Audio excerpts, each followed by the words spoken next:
or reprogramming, I should say. Life generally happens like this.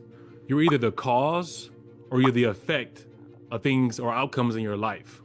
What that means is you either cause your outcome to happen or you blame people, situations, or circumstances for the outcomes that you have in life. So which side are you on? Or which side do you want to be on? Because we construct our reality in 5 ways. We create what we observe with our mind, observations are measurements, measurements transform nothing into something. We make measurements through our language, language equals programming and beliefs. With me saying that, think about life situations that you might have had and the outcomes didn't come out the way you wanted.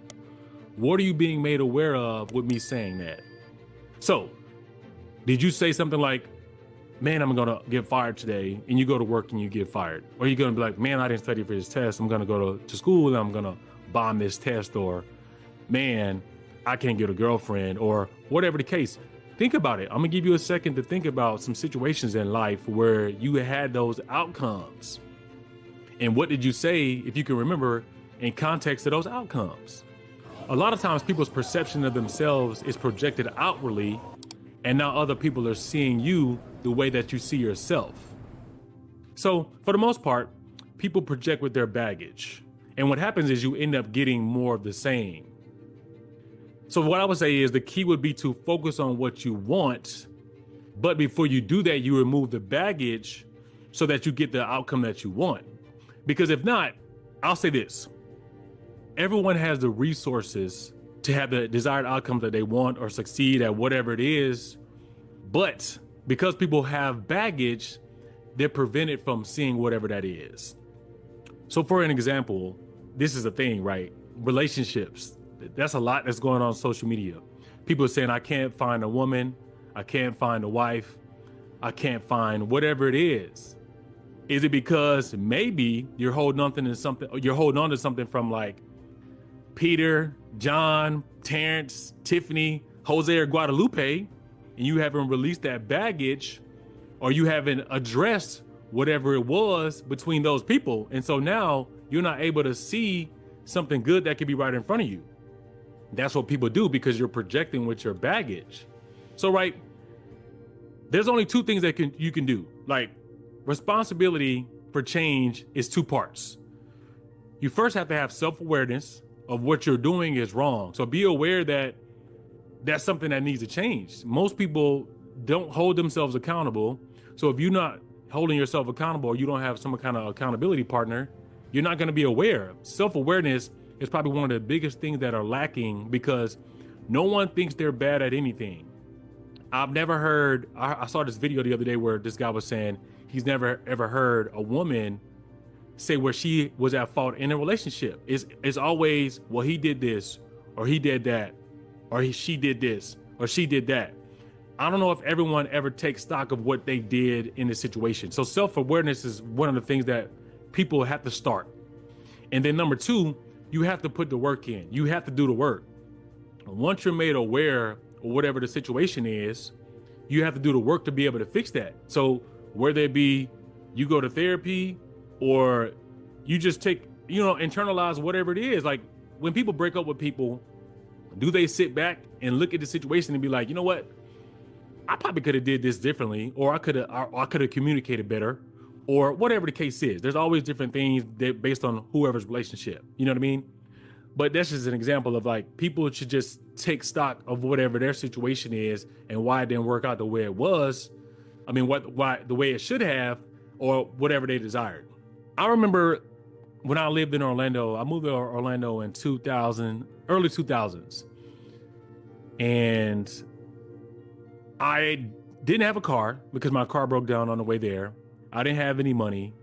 So what I did, I told my parents, I was like, hey, I had to go stay with my grandmother's house because on the way to Florida, my car broke down in Mississippi. That's a whole nother experience in itself. And this is, in the early 2000s. They came and got me, so I had to stay at my grandmother's house.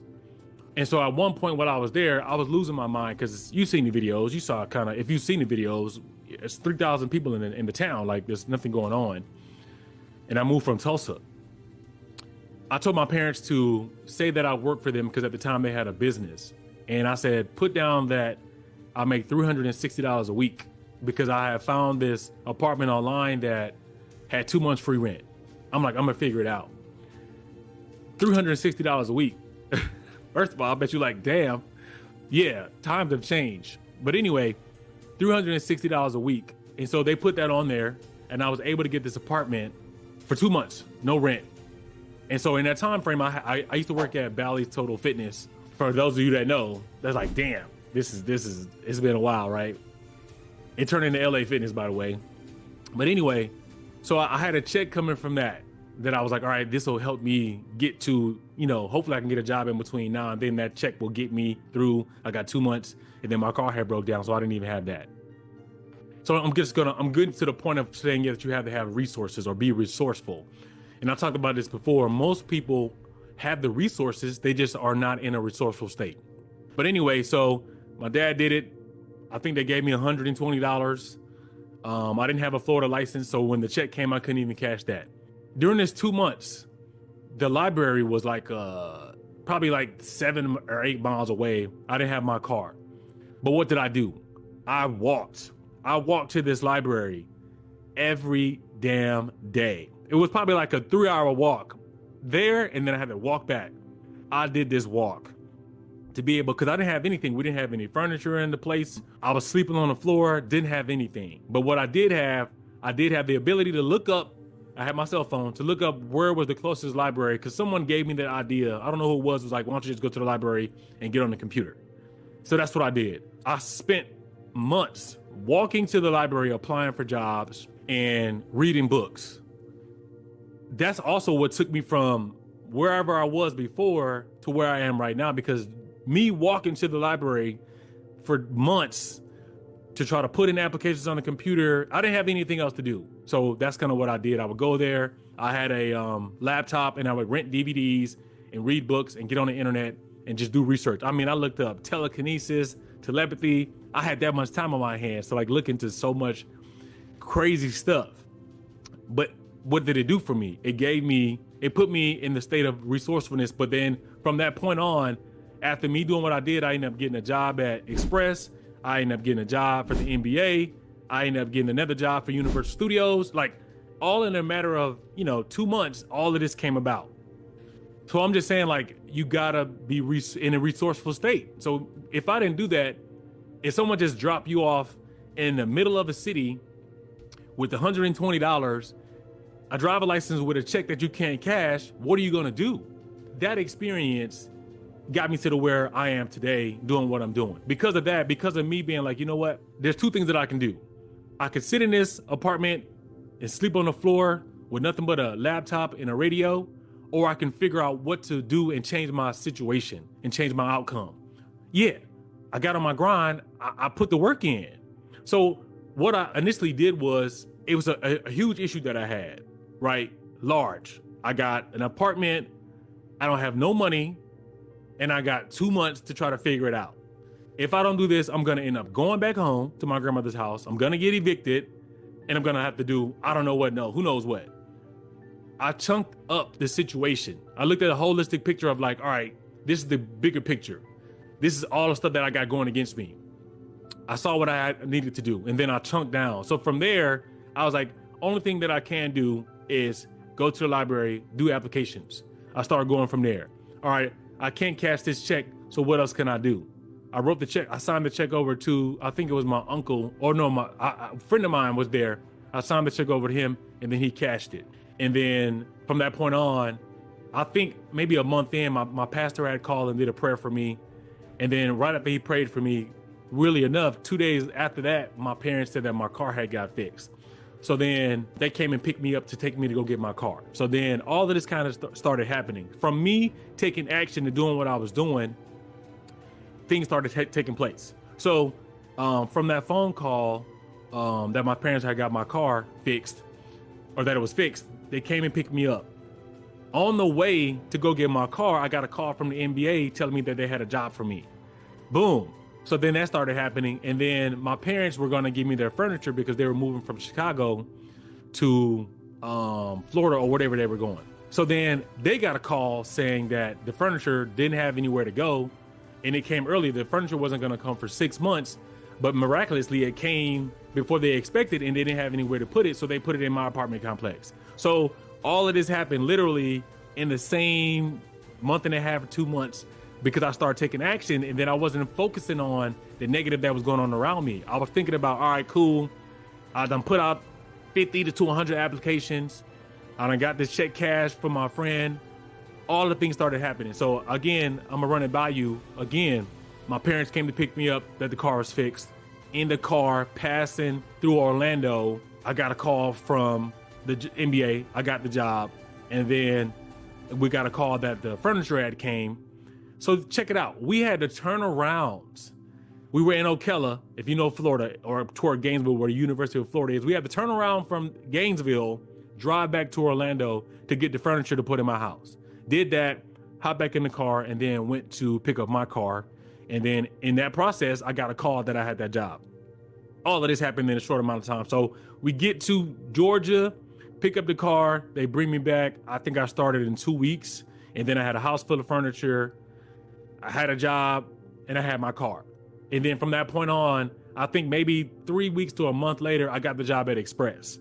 And even with me having a job at Express while I was there, maybe 3 or 4 months later, Universal called me. So now I got 3 jobs. So I went from having no job to no furniture and no car to having all of it at one time.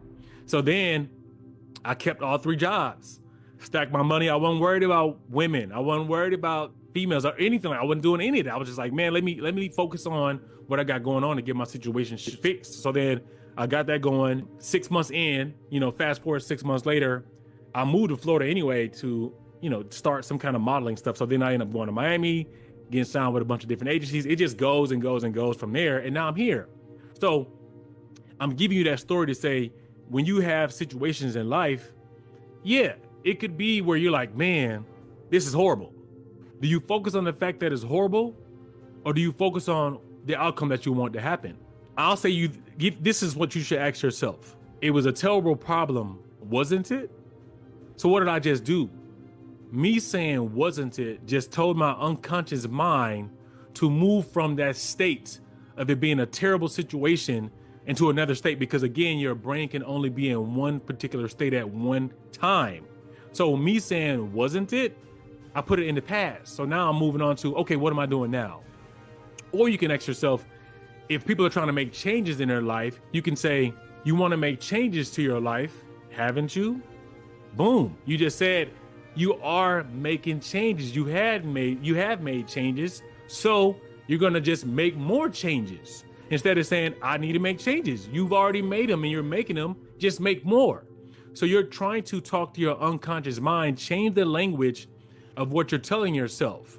Don't say, I'm broke. Say, I don't have money right now, or I didn't have money before. You have to just change the language. Words of affirmation are huge, because what you're doing is you're moving your state of mind from that particular state into a new state. So you bring about what you think about. Start focusing on the things that you want. Get rid of the baggage that you have, whether it be old manager that you had or old job. I remember at one point I got fired from a job, and it wasn't nothing that I did. They just brought in a new manager, and I was making more than the manager was. So then they had to let me go, because it didn't make sense to be paying a banker more than you're paying the manager, right? And so then I was like, you know what? I held a grudge against this particular, it wasn't even the bank, it was the regional manager that I had beef with. I was like, you know what? Once I get to the point where I have a ton of money, I'm gonna come drop it in this bank, and I'm gonna do a withdrawal of the entire amount. I'm gonna leave it in there for 6 months, and then I'm gonna take it all out, because when you're working in banking, you have deposits, and things are based on deposits. So if you have a huge withdrawal of a lot of money from your bank or your district, it's a problem. Just to give you context of why I was like, I'm gonna go and put a bunch of money in here and take it out. Doesn't matter, right? So this is just me holding on to baggage of something that if I had not left that job or get fired, I wouldn't be doing what I'm doing right now. You know what I mean? So it's kind of one of those things where it's like, move, man, get through the baggage, like get over it. It happened, but move past it. And so make sure that you have a different outcome to happen, right? So this is what I mean by the transformation that I had in my life, was because I started to focus. I started to remove baggage. I started to speak things in my life that I wanted to happen. Because now, me talking to myself or me standing in the mirror or giving back these affirmations, I was able to have the desired outcome that I wanted. I'm going to read to you the affirmation that I had, and then it's going to give you an idea of how my life turned out.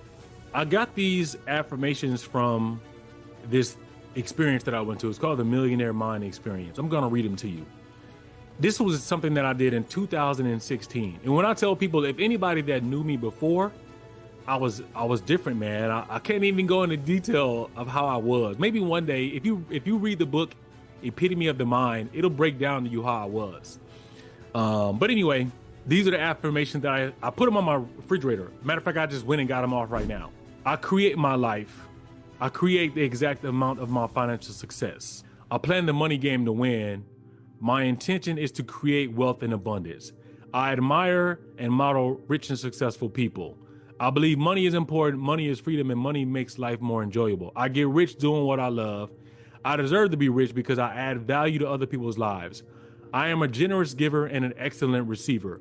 I am truly grateful for all the money I have now. Lucrative opportunity always come my way. My capacity to earn, hold, and grow money expands day by day. I'm an excellent money manager. I always pay myself first. I put money into my financial freedom account every day. I'll break that down one day. My money works hard for me and makes me more and more money. I earn enough passive income for my desired lifestyle. I am financially free. I work because I choose to, not because I have to. My part-time business is managing and investing my money and creating passive income streams. Literally, I said this for 90 days straight in 2017. 2018, I created InvestFar. 2019, I started a podcast. 2020, I started InvestFar Capital. I can just keep going. The list goes down. So if you see what I said about, I started flipping properties in 2013 or 14, but it wasn't passive income coming in. Then I started doing Airbnbs. So I'm just saying, like, if you read off, if you hear the things that I said, based on my lifestyle that I have now, it came from those affirmations that I was saying every single day. So this is how I transform my life using language pattern changes. I just read to you what I would do. So there's this thing that I had to do for 90 days. I'm going to try to find that book as well and put it in the description.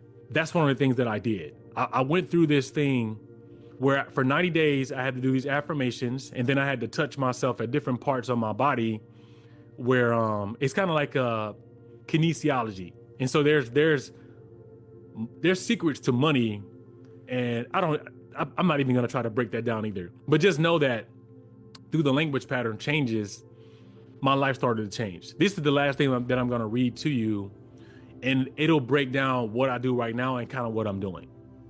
I went to a trainers conference probably around the same time, 2017, 2018.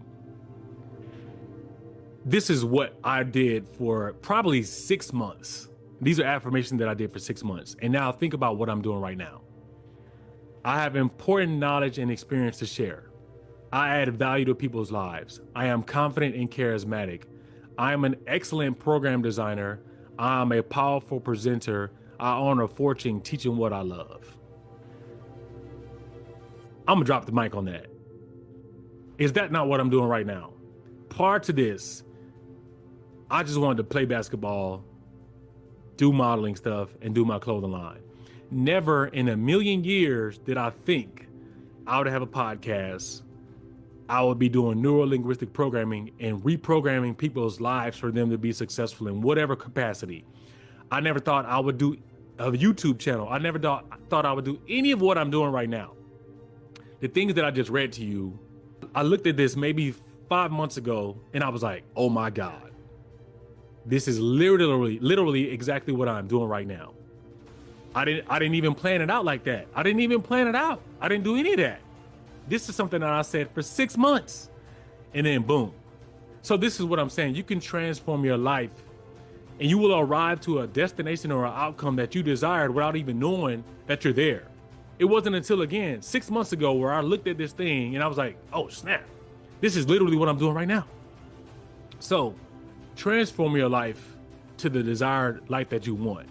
You can create affirmations like what I just read, or you can take the ones that I just gave you right now and put them on a notepad or put them on something and then put them on your refrigerator or put them somewhere that you can go and you can say this to yourself for 90 to 120 days or 6 months or however long you want to do that. And I swear to God, you will see that your life will transform in the way that you want it. Because if you listen to what I just said and what I'm doing right now and make the connection, and then if you read the book, The Epitome of Mind, and see where I was and see what I'm doing right now, you'll be like, damn, he was not lying. That's how it works. The laws of attraction are a real thing. I think another book that I would suggest that you read is The Master Key. The Master Key is the damn secret to all things you want to create and have in this lifetime. I swear to you, it is. Pick up the book, The Master Key, and I'm going to throw my book in there again because a lot of things that I just came across in my life, I didn't even read The Master Key. I just figured them out along the way of doing what I'm doing. And then I wrote the book, Epitome of the Mind. And then I just read The Master Key last year in 2024. And I'm just like, man, I just came across this just through doing, reading. I read the Kabbalion. I read a couple different things, but life experiences teach you different things. And then, through reading and education, then you learn like, man, you just start figuring out things on your own, however you decide to do it. But anyway, guys, transform your life in 2 years or less doing what I just said. So pick up the book and I don't know, man. I'm gonna say this to you because at the end of the day, what wouldn't you do if you didn't do that? Right?